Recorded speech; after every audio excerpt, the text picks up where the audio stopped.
طبعا المنتج ده نازل منه اطعمه كتير، اللي هو صح الدحم بو.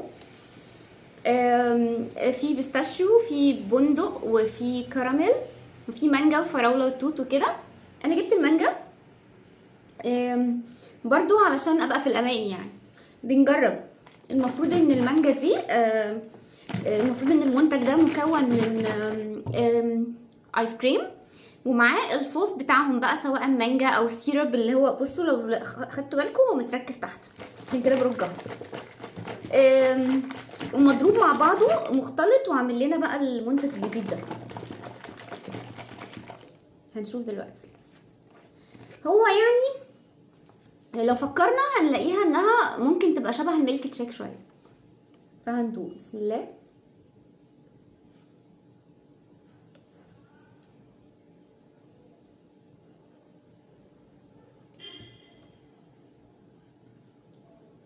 بصوا، هو حلو مش وحش، بس طعمه ضعيف قوي.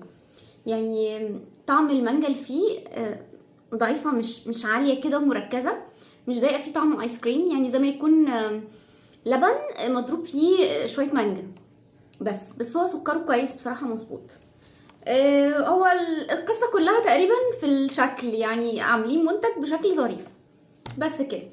دي كانت تجربتي النهارده من بلبن، الفتاكه والصح الدحم بو. دي ممكن اجيبها تاني، ممكن، بس لما يكون معايا حد تاني بقى، يعني نشير مع بعض. بس كده، الى ان الاقي الفزع والنشفه. باي باي دلوقتي، يلا سلام.